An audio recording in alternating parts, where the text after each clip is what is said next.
Welcome to the panel discussion, Accelerate with Xeon, at EMEA Ecosystem event hosted at the Intel Ireland manufacturing site. Beautiful setting. We're looking forward to visiting the clean room, of course, today. And we're discussing today the 4th-gen Intel Xeon, the scalable. And we have a panel where we're going to discuss more from a market perspective, where we're going to check what are the impact and what's the consequences in the market on technologies like AI, like big data analytics, like edge computing, but also we look from different markets. We heard already markets today about healthcare. We heard about financial markets. We're going to have different perspectives. We're going to look at the perspective from how digital transformation is accelerated with the help of these faster processors. And we're going to look at supercomputers, how they are going to impact our society, our business, our lives. And we do this with a great panel. Let me introduce everybody. So we have Marit Stichelman. You are the Vice President and General Manager EMEA Partner Sales at Intel. Welcome. We have Marco Rietveld, your Commercial Director, Embedded Computing Systems at ProDrive Technology. Welcome as well. We have Keith Lynch, you're the Country Manager here in Ireland at Red Hat. We have Sanjo Bassini, Director Supercomputer Applications and Innovation Department at Cinica. And last but not least, we have Jason Mitchell, you're the Managing Director, High Tech Technology at Accenture. Welcome, everybody. We're starting off with you, if you're okay with that. Sure. So there's different fast technologies that are increasingly implemented within organizations. What are the key technologies that you see in the market? And what are the key challenges that you see within organizations to implement these type of technologies? As I mentioned earlier, and I think many of the panel members will agree that the need for compute continues. And I think if you look at the enterprise business, we spoke about the cloud, massive transformation is going on. But at the same time, I think the enterprises are also challenged today in the economic challenge, in terms of CapEx versus OpEx, where we've seen a massive transition going to the cloud initially, with many benefits, where there's also a realization that some of the key workloads, being it for cost reasons or being it for proprietary reasons, you want to keep on-prem.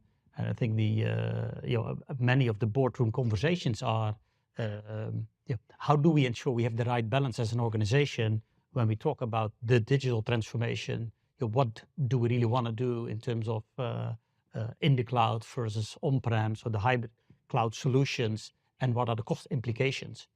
I think the previous, say, 5 years, massive explosion in economic growth, and then you now see a much more conservative development in the economics, why it's probably much more pressure coming from the CFO in the boardroom. The monthly cost, how do we manage it in a more efficient way? While at the same time, from a business perspective, there's so much more data, and how do we analyze and use that data in the most efficient way so we can make decisions? Because I think there's no lack of data, but the ones who are able to turn that data into intelligent insights will benefit economically the most. And that's where they challenge. It is a massive challenge, and that's why I think Intel with solutions like we've been demonstrating here today, I think it's going to be essential. But I think it's also what is different versus previous generation, the accelerators and the software development to fully utilize the benefits of our new architecture. It's going to be key. Great.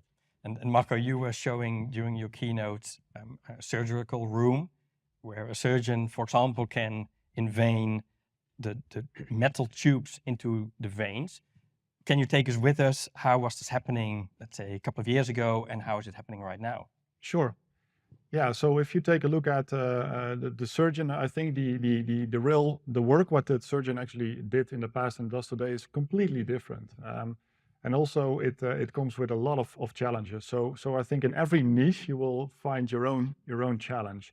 If you simply take a look at how the X-ray data is being generated, it's typically a very noisy, low resolution picture, but the surgeon needs to do something with it. So typically it's being offloaded to a CPU, an x86 CPU for denoising with a denoising algorithm. But then on top of that, so that's basically in the past what he had. So a kind of noisy picture, not always real time, and he needs to make decisions. Patient life is at risk. So today, this live feed is enabled and merged with ultrasound information from other modalities or MR information, with live patient data, with AI annotations on top of it that helps the surgeon to make the best decision moving forward. So talking about the advantages and then the differences of today, he really has a lot of tools today: scaling, cropping, zooming, all real time, AI helping to judge what he should do. So I think that's basically the biggest difference from the past and today. And yes, there is a huge computational question there and challenge to be addressed. Yeah, and saving lives in the end is great, I think. And productivity, not to forget, in the end, also hospital productivity, workflow, and indeed reducing patient risk is key. Yeah, and Jason, you were talking about moving companies from on-prem to cloud. Can you explain how this works and how computational acceleration helps with this? Sure. Yeah, one of the major things that we see is clients consider future state for compute. For a while, we were looking, just kind of lift and shift.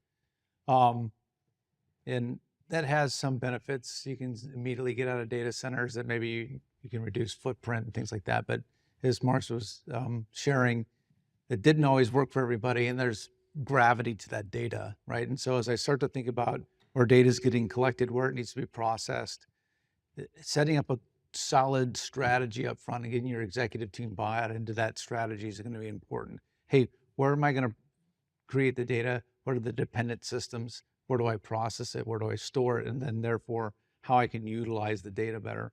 As I start to map out that, then I have to build a plan. And then partners like Accenture come in and help you as far as building that upfront strategy, et cetera. But then also, a lot of the times then it's how do I achieve scale in moving massive amounts of data or massive amounts of applications into their collected future state. And then as we talked about that scale has to spread across a continuum. And then, so then there's considerations around how do I manage that future state? It's not just, hey, in the early 2000s, it's either, a Red Hat environment or a VMware environment, and it was just simple. And then you had like, well, I have an AWS environment. Now I have like 5 environments. They sit in different parts of the world. So how do I find that unifying OS over the top of that to be able to make the landscape work? And that's where we're working with partners like Red Hat to be able to look at kind of like, how do I find a layer over the top to make that work and to be able to process the data where I need to, but then also share that data with other applications. And what would you see as key pain point for organizations? Which organizations succeed and which don't? Oh boy. So, I started off by saying that you have to have that future state vision and you have to get the organization to buy into it, right? Where I've seen companies struggle or find massive cost overrun in these migrations have been where people did things on their own, and therefore, the amount of cost that I had a client for a while that had a humongous bill to a variety of different cloud providers because they just allowed people to go willy-nilly do whatever they wanted. And so you had multiple billing approaches, et cetera. And so it's that pulling things together, getting a unified point of view, figuring out kind of what the future state's going to look like, because there's a lot of cost of taking your data back out of the cloud. And actually, oftentimes it's more cost than putting it in. And so like, where is it going to be? Where does that interact? And so having that plan and that roadmap laid out, and then having your executives bought into that together in order to kind of march on that path, is we've seen critical. And if you don't do that, there's massive pain. Great. And Keith, you spoke about the financial services industry. One example is, for example, fraud analytics. Can you explain the state of it today? There's a lot of workloads required for this, and how does it support it? Yeah, sure. So a lot of our customers would be financial services customers.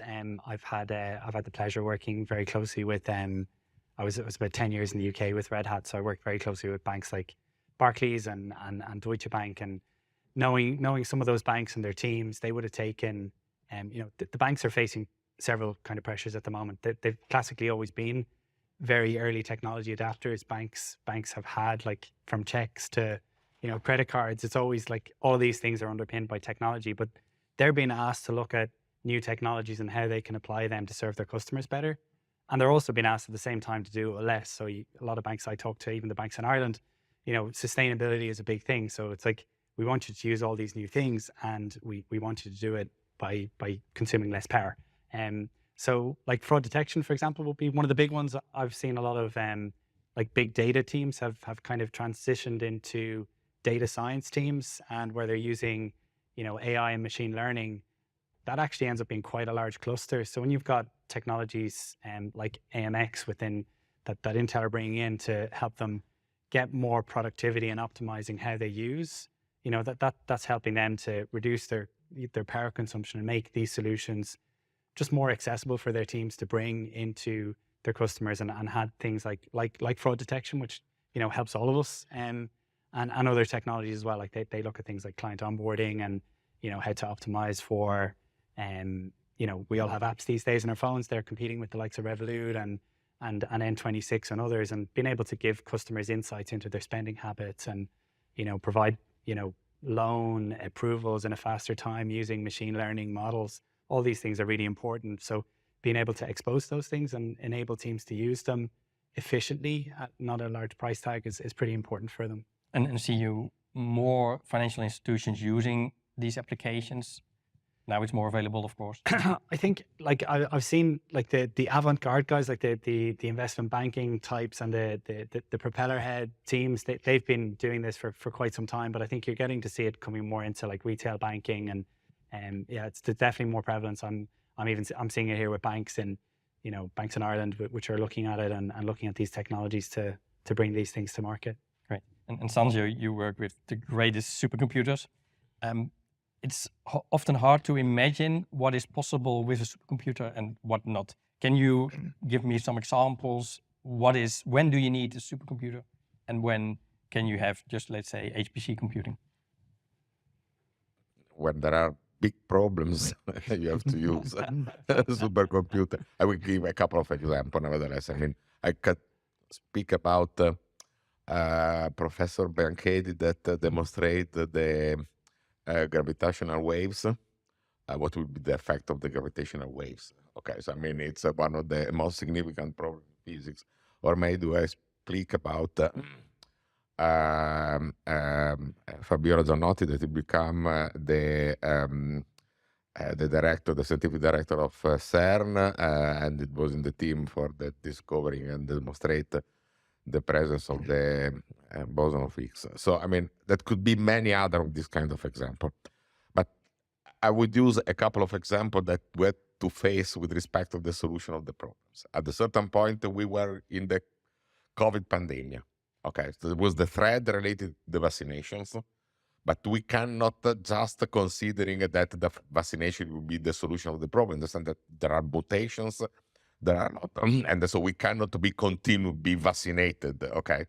Because I'm a little bit, let's say, aged, okay? I already received the fifth doses, so how many? Okay, so the point it was the therapy and the treatment.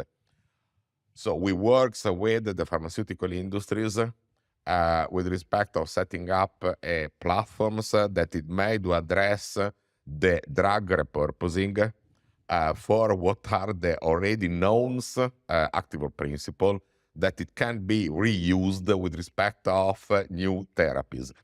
And so that it's high throughput docking. It can, so just with respect of high performance computing, they do produce billions of data that have to be reduced through machine learning kind of technology and method that it would at the end provide in the fact that will be some known active principle, including which one that will come from, you see, the vegetable active principle from the Chinese know-how and something. Okay, so I mean, including everything that at the end may do provide the presence of active principle that it can be used for the treatment, and also to set up pharmaceutical therapies that would reduce the pandemic to an epidemic and eventually to a condition where that could be, you see, facing and living with respect of what are the problem related to the, you see, the potentiality of illness in our lives. So that has been a very successful kind of problem. At the end of the day, the Dompé Pharmaceutical will found 3, 4, 5 different active principles. 2 or 3 of those are at this point in time drugs in commerce that are being used for what could be the treatment of the COVID. And so reducing what would be the impact of the pandemic to moving towards an epidemic and then eventually to facing what it could be that kind of very extreme condition. Another example, a project related to the seasonal forecast, okay? So we are facing the climate change, the seasonal forecast, with an increasing capacity of forecast what could be the seasonal behavior of the weathers. That could be 2 very important effects, and so there been a project that would address those 2 very combined important effects. One is to support the agricultures to exploit the vocations of the land in the productions of foods. Okay, so productions of, you see, vegetable that could be used for food in overall the value chain of the food productions, with a way that it would, let's say, sustainable with respect of the climate change. And so, using what are the availability of the waters and using the reservoir of the water with respect of the food and agricultural productions in a conditions based on what it could be the seasonal forecast for the next step.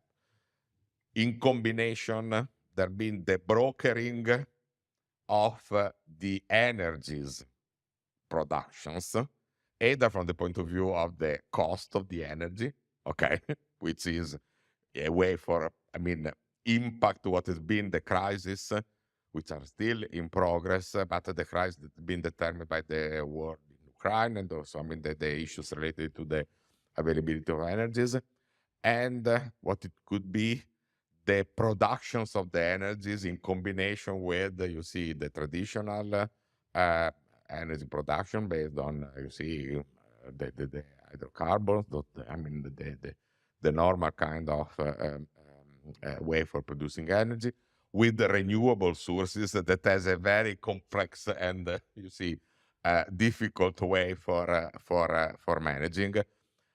And that it could be possible for with respect to what it could be the seasonal forecast. So those 2 examples that were faced with outcomes that are used by the energy company on one side and that are used by the, you see, food companies with respect of the normal actions of their, let's say, business model, which is impacting very much our lifestyle. So that are 2 examples of, you see, some project quite successful that it combine discovery, technology transfer, and impact with respect of our life. Great example. I have another question for you. Intel's talking about IDM 2.0. Can you explain what it is and how this strategy helps you competing better against everybody in the world? No, I can take another 25 minutes to answer that question. You have only 2 minutes. No, very quickly, I think Intel is in a unique position. We obviously have our manufacturing capacity at scale, which you will see here also today. But also we have access to an external foundry network. So we got our internal foundry, so which we use to build our own Xeon process, as an example. But also we're using, say, external foundries, so like TSMC, to match whatever we needed.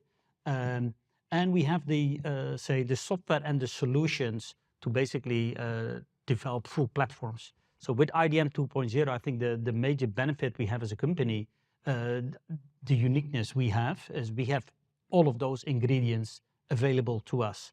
So we can, for customers, manufacture and help them with IP to develop their own customized silicon. We can obviously use and build their own silicon.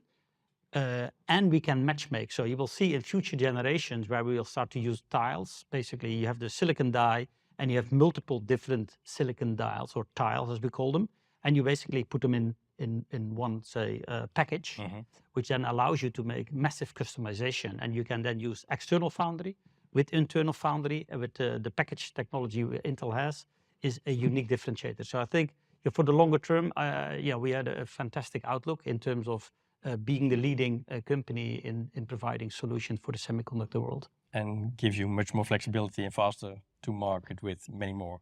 Absolutely. And last but not least, make sure we provide the right solutions for our customers. Yeah. And Jason, you were talking about one API, where we see developers, getting developers with the right skills is quite hard to develop for multiple platforms. How is one API going to change that? Yeah, good question. So is I think you touched on, Devlin, earlier, where it's extracting software away from the hardware and being able to write at higher level languages, where kids are learning that coming out of college now, right? Where there's not that deep knowledge of Fortran and C++ programming that we had when we were kids. And now they're coming out writing PyTorch, Python in some of those higher level languages. This software allows that set of developers, which is, we did some studies early on with Intel together. There's 10 to 100 times the number of developers that do that, and they're younger, they're cheaper.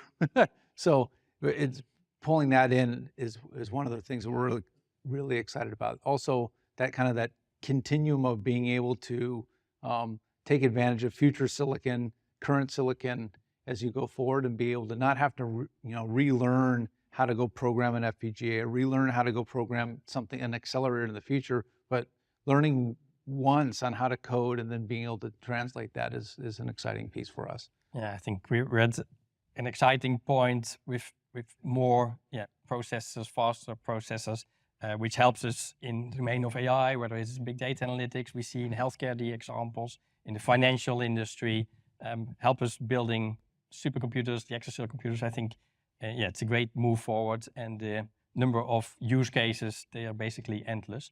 I really want to thank everybody for giving your great insights, great cases, and thanks to the audience, and thanks for watching. I'm looking forward to seeing you next time.